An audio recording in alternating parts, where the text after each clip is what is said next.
ki case berthumai mentah kasi the new case kilong total saufuar lagi saufuar ha is kasils kilong arkusan san gidi ki armed forces but arfo gidi ki way others Riboy district tangi way nagi armed force Southwest Garo Hills district kidang Lywood gidi from others West Garo Hills district there are 13 gidi khalai are gidi ki armed forces but khatway gidi ki others total active cases ke bolong si bolong hadu mentah ke ba di South Argut kiwe kilong ne is kasils arbusan ngut khatway kilong ki high risk are gidi ki health workers Nagpo Bethany Hospital San gidi ki armed forces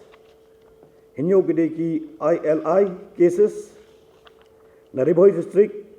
iwe gidi na po armed force Southwest Garo Hills district kilong Lai West Garo Hills district kilong Khatlai ki ar gidi ki armed forces iwe gidi returnee hinyo gidi ki random sampling na po Rongram Bazar Lai gidi na po high risk contact Te perlok meneg lalong ika video conference but ka nang benta kan ka strengthening of health system but ki baro ki DMNHO ya ka bagi laong ba i DC inlong i chairperson jong kan ka committee jong ka district level but i DMNHO inlong a member secretary angto kendon nangta ki sapha pade ya ki proposal ki badai naga benta ban strengthening ya ki healthcare center ki bahap hapo ki district jongki ki hub focus bha hapo ka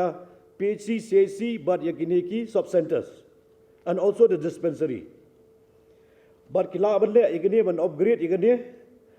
tang hapo kini ki existing infrastructure umdai bishna thamai ila banle extension machna thamai hinde umdai ya PHC thamai umdai ya CHC thamai only the extension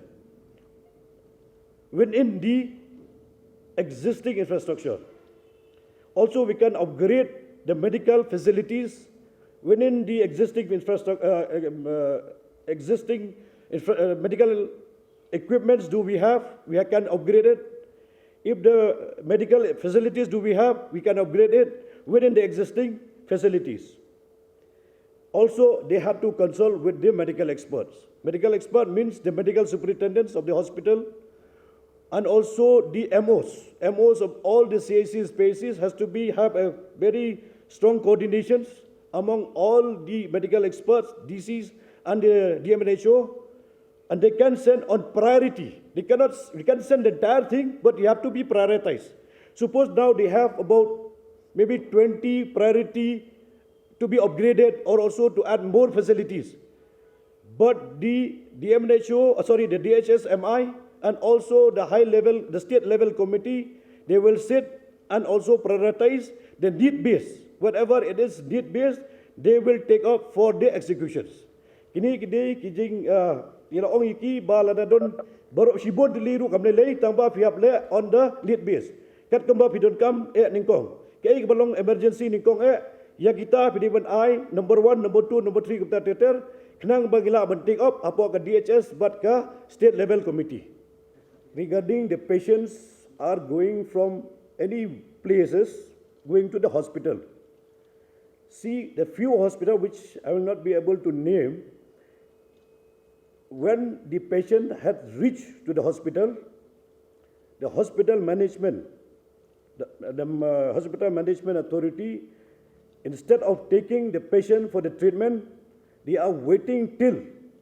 the test of the COVID test is being done. We have already told them any point of time, if the patients, any patients coming from any destination, coming to any hospital, whether it is at a private hospital or in the government hospital, we cannot deny any treatment. Nobody can deny the treatment. So what happened all these days, which we have received a complaint, when they have brought the patient to the hospital, it has to be lying there for 24 hours, 48 hours, because they are waiting for the COVID test to be result to be come out. So by the time the health of the patient it has been deteriorating, and the conditions of the patients has been completely deteriorating, by the time they be take to be recover, it takes more time. That's why we have told them at the same time also together simultaneously, since we are waiting for the reports, they have to take also for the treatment immediately.